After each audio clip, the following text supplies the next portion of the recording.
Thank you all for tuning into this third day of the Week of the Entrepreneur. I would like to extend a warm welcome to our audience tuning in and to our speakers who are joining us today. Nanna and Alessandra, you can also turn on your video. My name is Koen Hukker and I am the Second Secretary of Economic Affairs at the Dutch Embassy in Brazil, and I have the privilege to moderate this seminar today.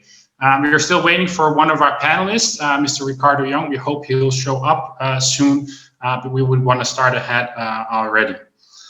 This session is part of the Week of the Entrepreneur that the Dutch government is organizing together with the Dutch Chamber of Commerce in Brazil. During this week, we try to give an insight in doing business in Brazil, what it entails, what the opportunities, the challenges, and the risks are. In today's session, we will talk about responsible business conduct, or RBC for short. In recent years, the way companies operate has become more and more looked at. It's really become scrutinized. Consumers are much more conscious about the products they buy. They want to know where the product comes from, how it is produced, and what the values are of the company that produces them.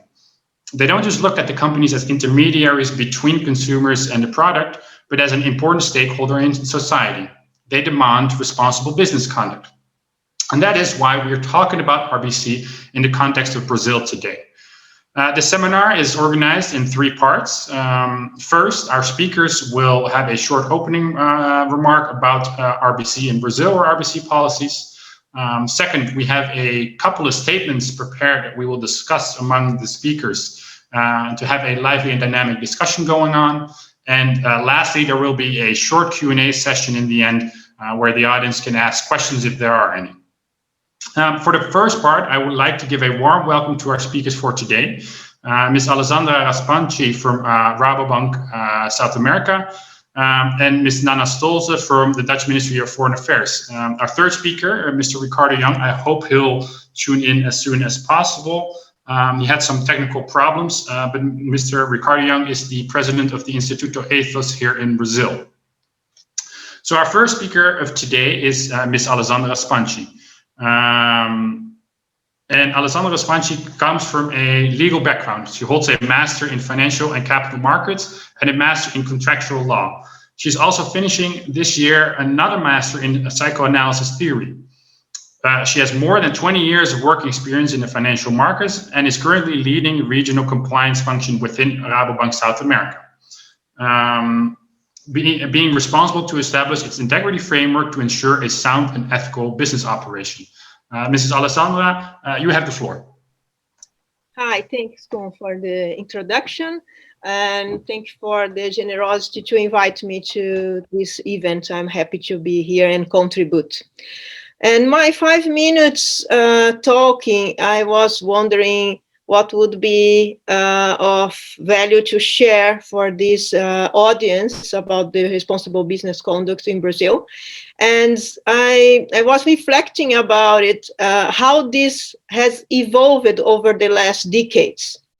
Because when we talk about responsible business conduct, we are very much connected with the maturity of the business environment and the society. And if we compare Brazil and the Netherlands, for instance, just as a point of reference, Brazil turned into a republic 300 years after the Netherlands. So when we talk about compliance programs, responsible business conduct, we need to really take into consideration what is the expectations of the society where we operate. On the other hand, currently in Brazil, due to the new generations in particular, we have a strong outcry from the society for the companies to have a positioning, to really decide what will be the policy for responsible business conduct. In some sectors, we even have the pressure from authorities such as the regulators for the financial markets, or even if you are participating in serving the government, you need to have strong policies on anti-corruption. But more than that, the environment around the companies have changed. And if you, as an entrepreneur, is not taking your own decision about what you are going to stand out, you probably will face challenges in competing with other companies that have a more clear mission statement and more connection with society. In this sense, I think it's important that we look at the responsible business conduct from different facets. So you can have a facet regarding the sustainability. That's a very important one nowadays and for our future as human beings.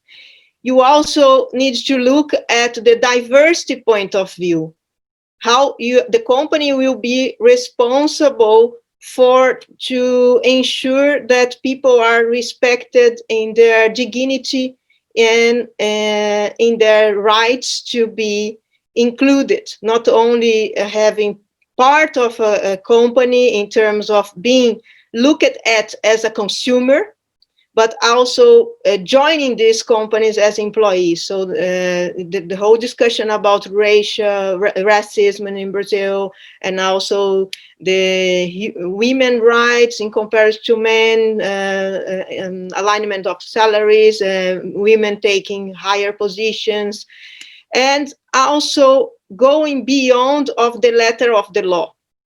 So in short, being responsible or conducting a business in a responsible way is much more than only complying with the law. It's really having your ears open for the society claims and stand out with a very clear statement that the company wants to do the right thing and is taking tangible actions in that direction. Thank you very much, Alessandra, for that for those opening remarks. For our second speaker, I'm glad he could join us today, is Mr. Ricardo Young of the Instituto Ethos.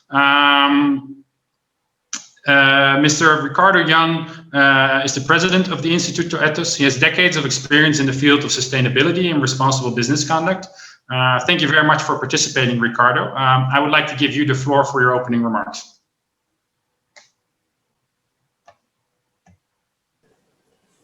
Thank you, Khan. Thank you, Nanna, Alessandra, for this opportunity. Speaking about responsible business in Brazil. This is a real issue. And I heard part of what Alessandra said, and I agree with the most of it. And some remarks. ESG, or responsible business, or what we call it, it's not new. We work with this concept in Brazil at least for the last 30 years, fully. In the 90s, we already had several initiatives in that direction. It was when we founded Instituto Ethos. And we were the fourth secretary in Brazil for the Global Compact with the 10 principles. And other organizations as IFE, as CEBEDES here in Brazil work with the same spirit. We developed some managing tools for it, like the indicadores Ethos. At the stock market, we have the responsible business index and so on and so forth. Then the first thing I would like to state is that ESG is not new in Brazil. What really changed, and I agree with Alessandra, is the environment. Society is claiming and demanding another type of commitment of business.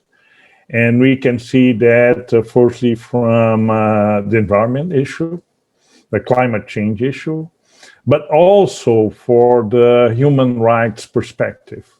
I think that one of the things that we learned from the pandemic is that inequality is a deep scar in our society. We cannot live with these patterns of inequality anymore. Social exclusion came to its limit, and the pandemic showed this very, very strongly.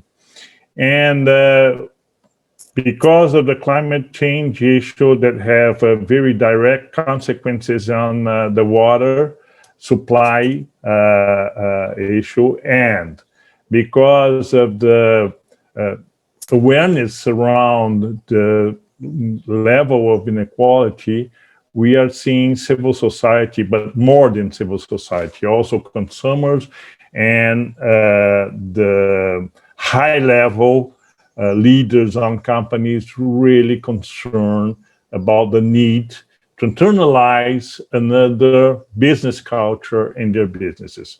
The reaction we saw some days ago, a couple of days ago, around the murder of this black man in Carrefour, and the way the supply chain of Carrefour react to that, and the speed how organizations got together to a big effort on racial inclusion shows that we're living in new times. Then concluding, ESG is not a new issue in Brazil, but now we're seeing very, very strong signals of maturity of society and not accepting anymore business that are not committed with the evolution of society.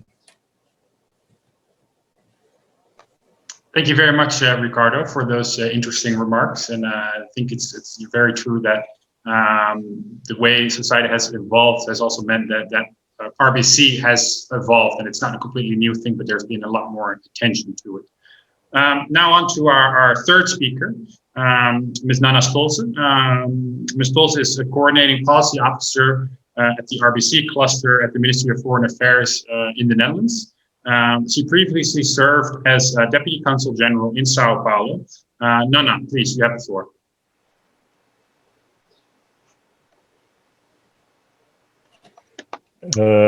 You're still on mute. Oh, it's a beginner's mistake. Hello, everybody. Thank you. Thank you, Koen. Thank you, Ricardo and Alessandra, for your opening remarks, in which I recognize a lot of the issues that everybody's facing. And I'm going to tell you a little bit about recent discussions we had in Dutch Parliament regarding RBC, just as an interesting example of how we deal with the matter from a government perspective. Up until now, the Dutch RBC policy was of a voluntary nature, which meant that certain high-risk sectors would join together in voluntary agreements and would discuss among each other how to mitigate risks in their regarding to RBC. And it can be anything, like it has to do with sustainability and diversity, but also all kind of code of conducts in their sector. There's also a voluntary agreement for the banking sector, and Rabobank is part of this. This was one of the first voluntary agreements.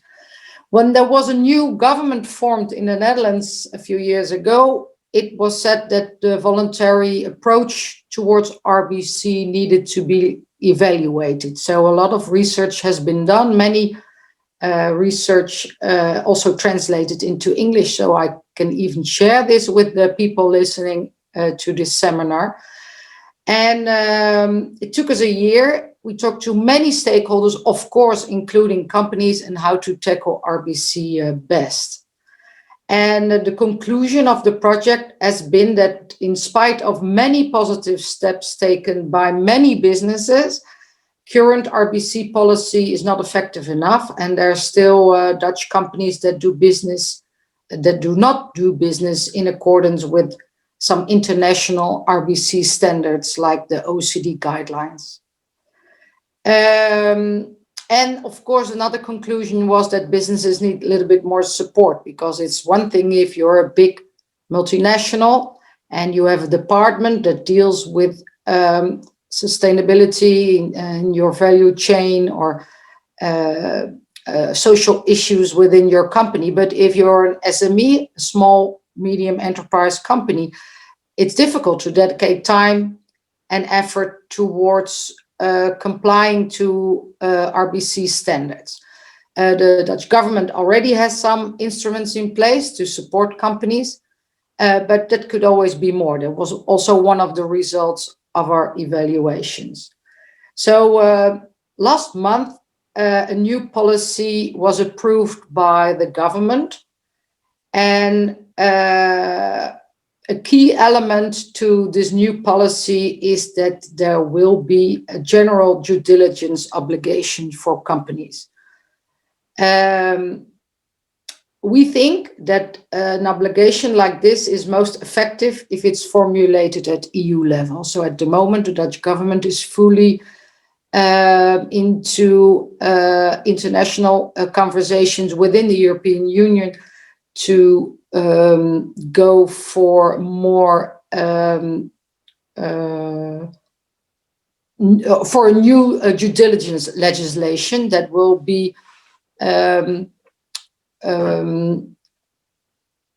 well, it's currently at the moment it's foreseen at the first half of 2021 that the European Commission will come with a proposal, and then of course we also have all kinds of measures taken on a national level when it comes to supporting companies, but also, I mean, as a government ourselves, we have to be a little bit more aware of the role we play as in showing how we deal with RBC ourselves when it comes to procurement, for instance. So there's a lot of challenges ahead, but at the moment we're fully invested in more obligatory RBC due diligence legislation together with the EU.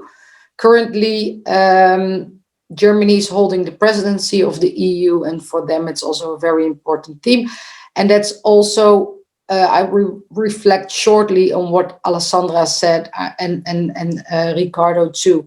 It's a new demand of society. The world is changing. There's a new demand on companies, and we as a Dutch government hope to be part of this transition in thinking about the way we do business.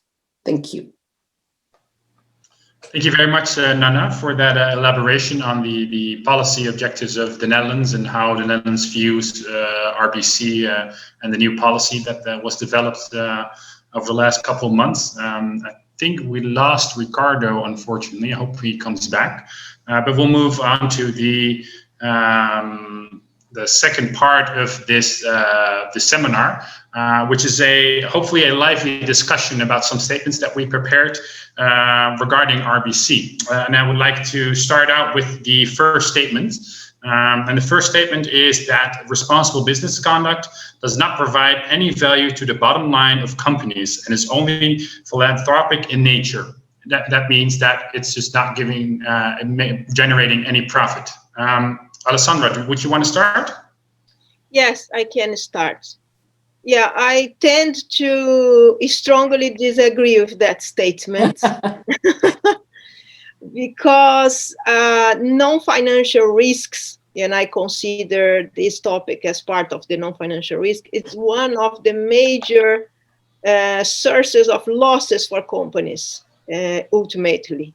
So we cannot disregard the potential damage that not taking care of responsible business conduct can bring to a company. And not only that in terms of losses, but also the number of clients that you might be overlooking or the number of sales that you might be overlooking because, for instance, in the beauty industry, if you only sell products for white ladies to buy makeup and disregard a kind of range of other skin colors that exist in the world because we don't think about diversity, you are also losing money. So I think also having more diverse decisions also make your business smarter and more efficient. So I think this is a statement, it's a kind of old school statement that I think is good that we bring up in order we can challenge that and think together around the impact of such mindsets. But I believe the company of the future, the one that will survive in the new complex, volatile unstable world that we are facing needs to really understand that responsible business is also good for the bottom line of the company. Mm-hmm. Thank you. Thank you. Ricardo, would you like to add anything to that or respond?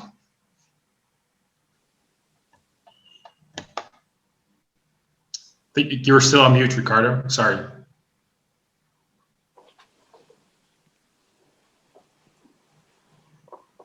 Yes. Okay, I'm having some technical problems here, and I had to switch into the cell phone.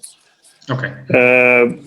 I agree with Alessandra that more and more we can see that responsible business is good for business. And all the companies that have made this option and have had the strategic long-term view of their business have succeeded and have learned that responsible business really brings strong dividends.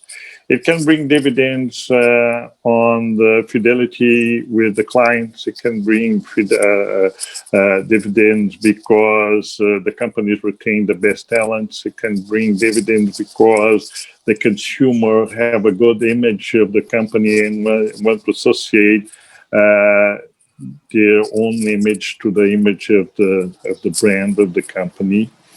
But more than all, and I agree with Alessandra, things as diversity, issues as diversity are not only social, it's not only a good thing, socially speaking, but it's also something that brings richness and agility on the decision process of companies. When you have a diversity staff, a diverse staff in gender and race and so on, you have several points of views, and the collective intelligence can operate in a faster way and in a natural way. Building systemic view from diversity is one of the competitive edges that companies can have working with social business. Then I don't have anything more to add to that. I really think that the greenwashing days are going away. Now we're talking about really a change on business culture. Okay, thank you very much. Nanna, would you like to add anything? Yeah, well, I completely agree with the people who spoke before me. I have one other facet to this question is like, recently there's been some research already, I remember also by the OECD about the current crisis that's going on. And apparently businesses that are more invested in their supply chain or their staff or the way they do business and are more aware of their work process have been more resilient in this crisis, also in finding creative solutions. So that's also something what you could say is of an added value to the strength of your company. Okay, thank you, thank you. So, well, the natural follow-up question to that is then, is how can we make companies aware of this? Because, I mean, yes, it is a very old school statement, but sometimes you still hear business people say it, that, you know, we don't really want to get involved with too much RBC because it's just not making us any profit. So how can we make these companies aware of that it does make them profit in the end? Does anyone want to answer that? Yeah, perhaps I can start commenting. I believe change are mainly fostered by environment change. When the environment change, you are almost forced to change as well. So I believe this statement is still alive in some sectors where the environment around them is not pressuring them a lot yet, but this time will come. So I think as more we enhance awareness of the businessmen that if they were not provoked yet by the environment, they will be soon, and they can be a more visionary leader, leading the companies to the right direction before the environment put them at pressure to change, and then they are going to be in a disadvantaged position. I think that's the way to go. We need to change the mindset for the companies that are not under pressure yet. So like you mentioned in my bio, I come from the financial market. So in the financial market, this statement is not there anymore for a long time already, because the whole pressure around society regulators have made this sector to be one of the most developed one in terms of responsible business conduct. But we need to consider that there are differences, and the only way that we can change this is, in my opinion, via awareness, and also with these initiatives that Nanna just mentioned that comes from the government, because then they are broader initiatives that will touch 100% of the sectors. Okay, thank you, Alessandra.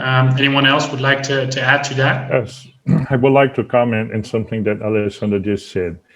Something that's really incredible right now is how the agenda of responsible business is advancing in regards of the government. We are living right now a government that really does not care for this issue, does not care for the climate issue, does not care for the human rights issue, and so on and so forth. And then some of the strong regulations we had, mainly in the environmental issue, are being destroyed, are being neutralized. And even though companies are stepping ahead and putting their positions and also regulating, self-regulating the process. I will give an example. The reaction of the banks in relationship to the fire, the forest fires in the Amazon and the Pantanal. The banks made an agreement that they would not allow people that were involved, or companies that were involved on those issues, to have access to credit. Another example was, again, the banks got together and made a donation of something around $500 million, sorry, $200 million to help government to implement some public policies to fight the virus. Then it's interesting that the change in the environment, as Alessandra said, is so strong that it's neutralizing the attempts of government to to backfire all the initiatives and the progresses that we have during all these years. And this is very interesting, because this resistance is being done in not in a political way. You know, the companies are not making great political statements about these issues. They are acting. And they are acting in a way that they are sending very strong messages to the government saying, you have to get your share of responsibility in everything that's happening, and help with regulations that can advance all these policies. A good example that I can give, sorry for being long in the answer, but it's the coalizão. I don't know how familiar you are with this initiative. That's Coalizão pelo Clima, Floresta e Agricultura.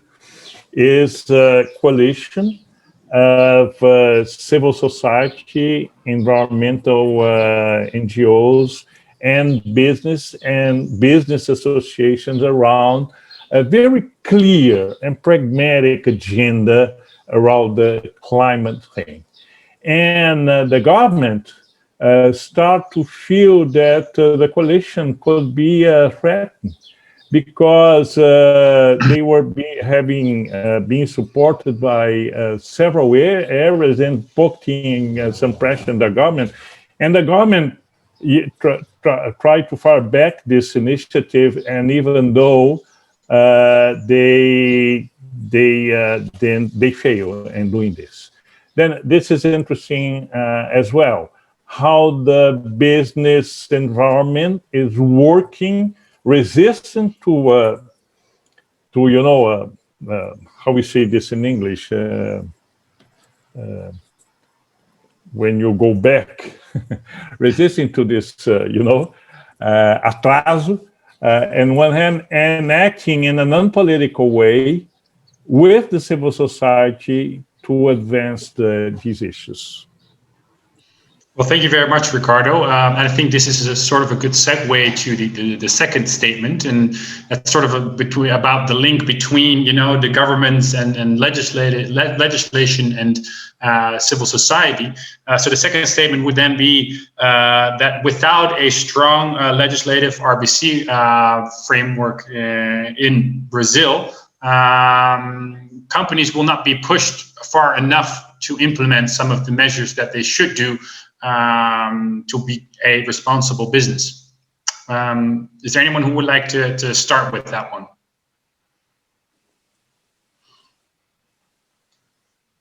Alessandra, would you want to respond?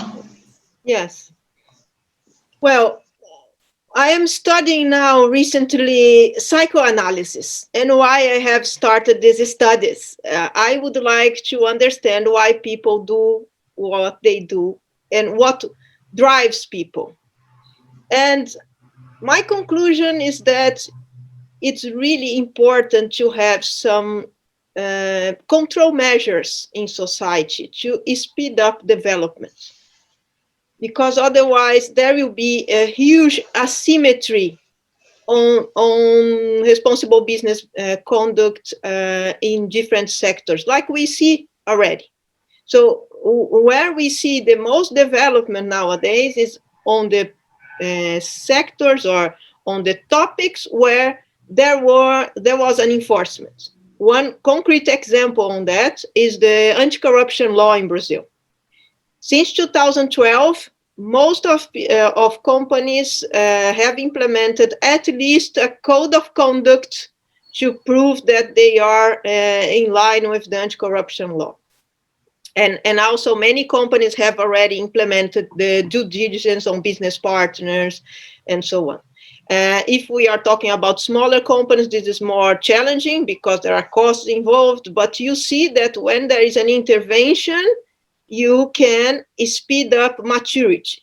And as a lawyer, I can also say that when you put a law in place, it's because the claim already exists in the real life, in the real society. And then the law is just reflecting the desire that is coming from the people. So I am convinced that we have already the right mindset in the society to speed up the maturity of the responsible business conduct. As more as we can enhance the regulatory and legal environment to make sure that we are going to have a more symmetric maturity progress in all the context and sectors, this will benefit Brazil as a whole, in order we can be perhaps one day in a better shape in terms of integrity and transparency. That's the way I see it. Thank you very much, Alessandra. Nanna, would you like to respond to that? Well, I very much agree with what Alessandra said. So it's a lot of agreement here, Koen. But she looks at it from the legal point of view, and in the her previous intervention, she also mentioned pressure from the outside. And I also believe in speed up maturity by intervention. But since I work for the Dutch government, I think those interventions can also be to actually help small businesses on how to do RBC and how to tackle your risks and mitigate your risks and actually understand what we all ask from businesses in the new world. Luckily, we have some ways to speed up the maturity. We have some funds available and a risk monitor made available by the Dutch government. But I very much agree with that you have to do interventions as a government, as international organizations, as a society, as an NGO. It will not all come from the ground up. And sometimes you should be pressured a little bit. Okay, thank you very much. Ricardo, would you like to add anything? I think you're still muted, Ricardo. Sorry. The only thing I would like to add is that I believe, at least in the Brazilian case, that law goes behind the society progress. That means that the issues that society are putting pressure now will become law in the near future. And the corruption crisis we have here in Brazil, we could see that very clearly.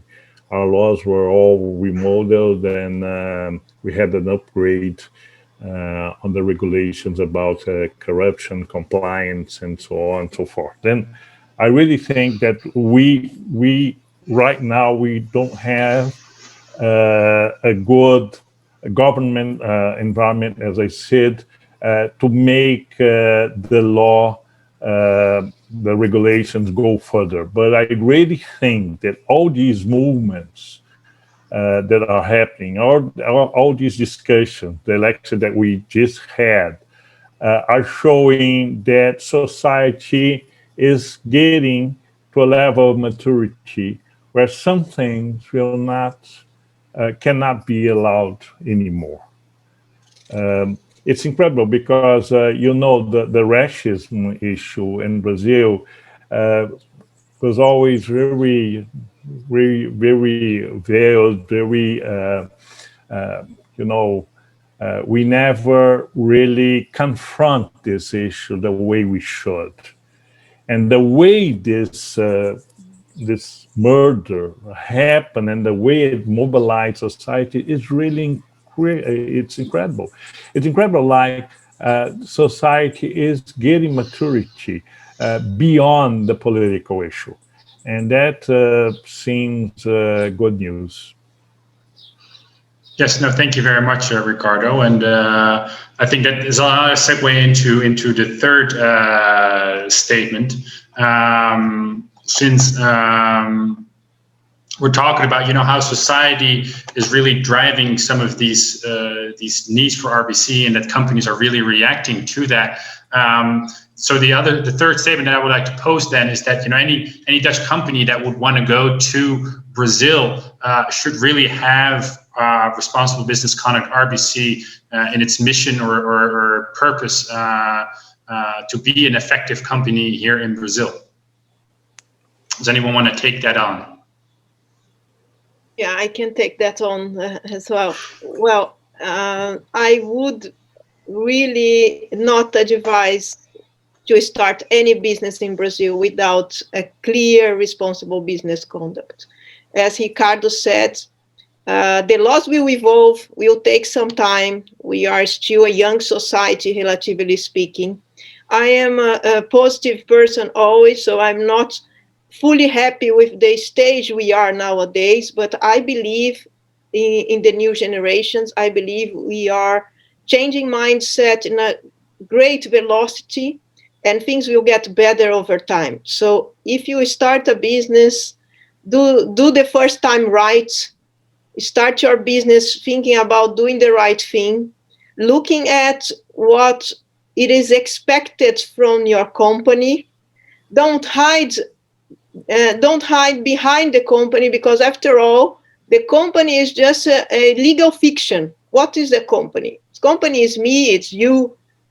The company is the person that is leading and the collaborators there. So let's take this seriously as part of doing business, that ethics, integrity is part of contributing to society, and I think a business is a social endeavor. You are there to make money, of course. We live in a predominant capitalistic world, but still we can do it in a balanced way where we respect the dignity of people, we respect diversity, we respect the law, and most of them, the spirits of the law and the progress that society wants us to lead.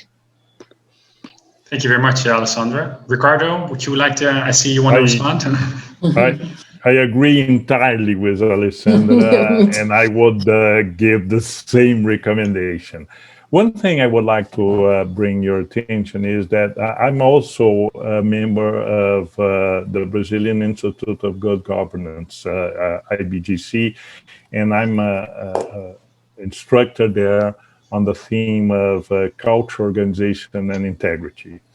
And it's very interesting that we just analyzed the research made by the University of Helmsley, where they researched around 70 countries. And they showed that we have a clash of cultures. While you have the board of the companies with discussing or trying to discuss these issues as a strategy, you still have the C-level working in the conventional culture of business, under pressure because of the short results, the stock market, and so on and so forth, the bonus at the end of the year, and so on and so forth. Then, in this research from Helmsley University, you have differences of around 20 to 30% of difference of perceptions between board and C-level. In Brazil, it's 40%. Then we need still to work very, very firmly on the board level in order to help the boards to make better choices and understand that we don't only have a clash of cultures between C-level and board level, but the way that the board chooses the C-level or the way that the C-level participate on the board meetings have to go under scrutiny. Because if we don't have the board and the C-level really aligned, we will delay. We will take more time to have RBC as a strategic issue to the companies in Brazil. And more than that, we have to take seriously what we call culture, the culture organization issue. If we don't have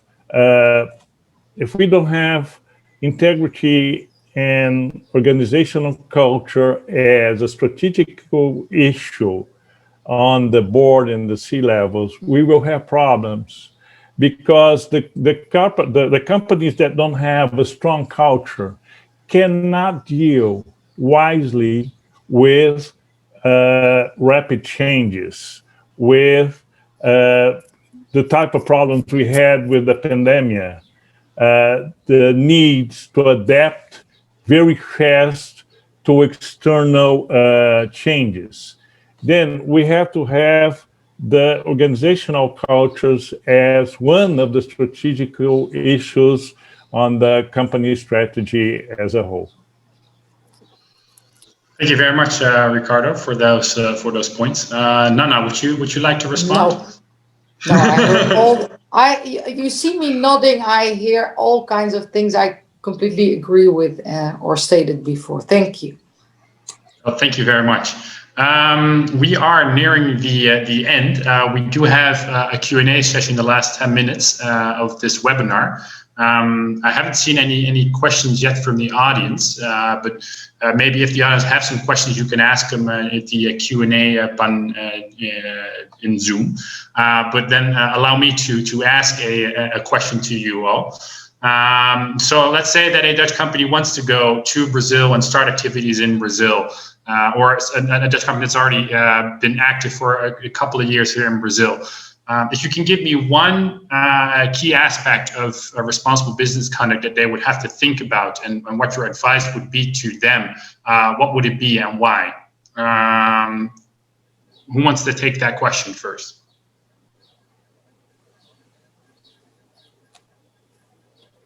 Let's go in the sequence, Alessandra. You can. Alessandra, you wanna go ahead? Yes, of course, depends on the idiosyncrasies and specialties of the sector. But overall, I think the relationship with business partners is a key issue for responsible business conduct. Hiring the right people that align with the culture, like Ricardo said, because after all, again, I will always repeat that the company is just a fiction. We need to take care about people. So if you want to do the right thing, hire the right people that have, an integer character and so on. So I think, of course, taking care about the code of conduct, that is an important control to spread out the culture in the company. But most importantly, you need to have managers that set the right tone at the top. If you don't have that, you can put many controls in place, many papers, many policies, but they are not going to work. So I found that research very interesting that Ricardo mentioned, because this tension needs to be less present between board and C-level. And at the same time that sometimes the company wants to do the right thing, they hire the people that want to focus on short-term results, or they are more tough on the financials and don't care too much on the non-financial risks or the reputational risks, compliance, responsible business.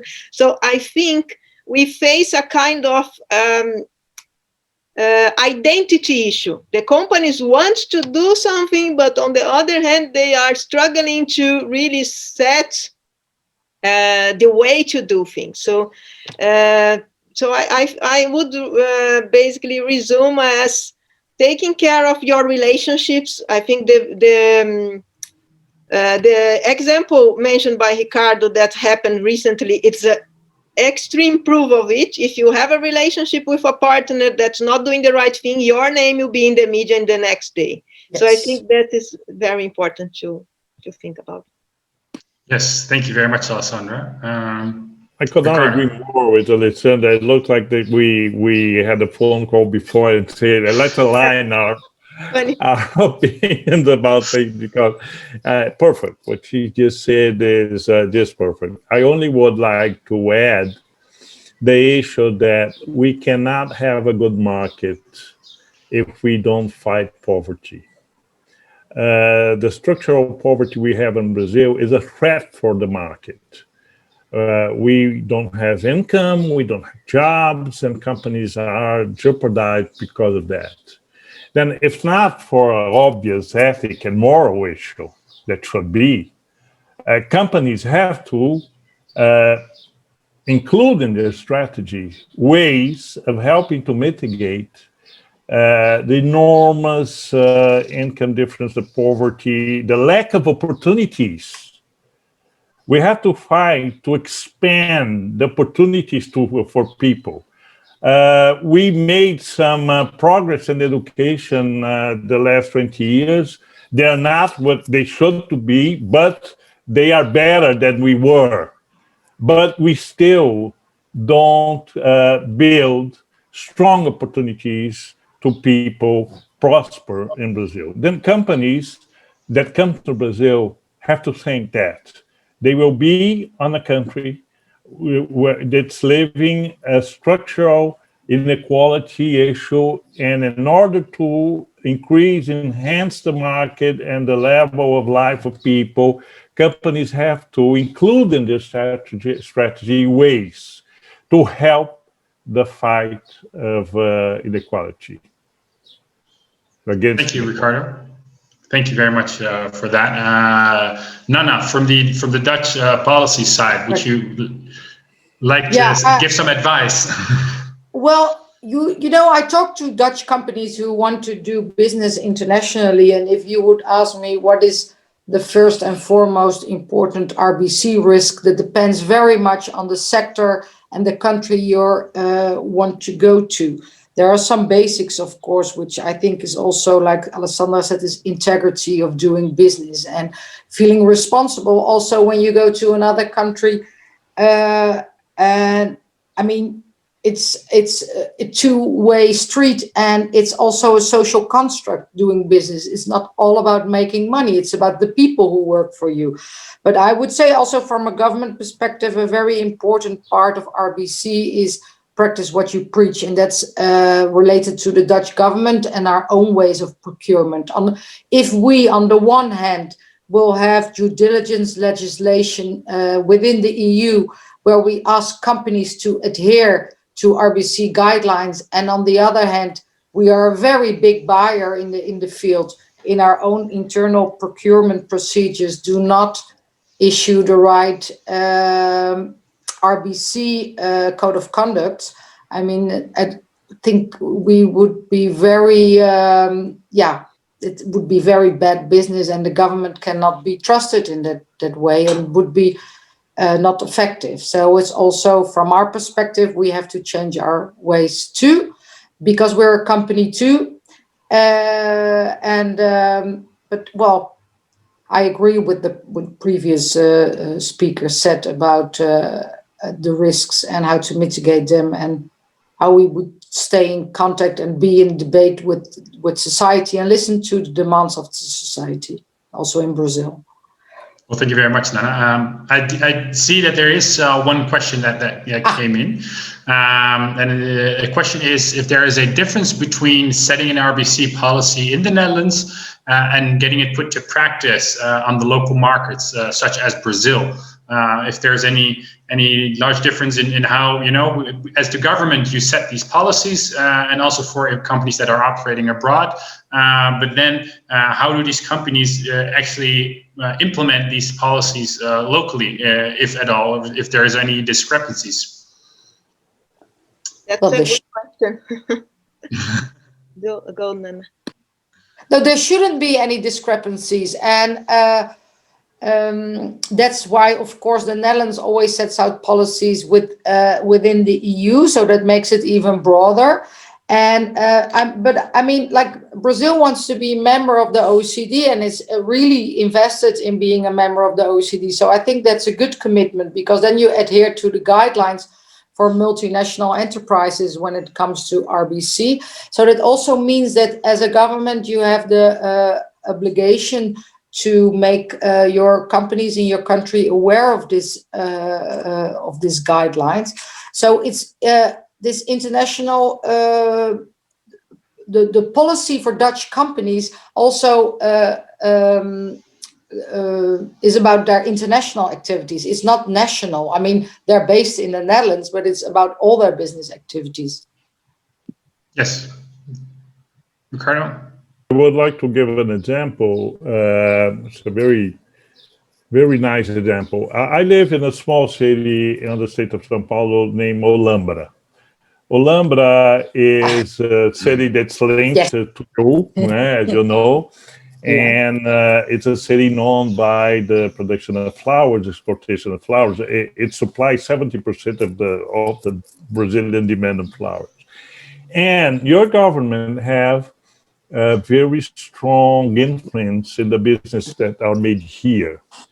And it's amazing how in the average of the cities and of the interior of the state of São Paulo, Olambra have very high levels of social and economic indexes.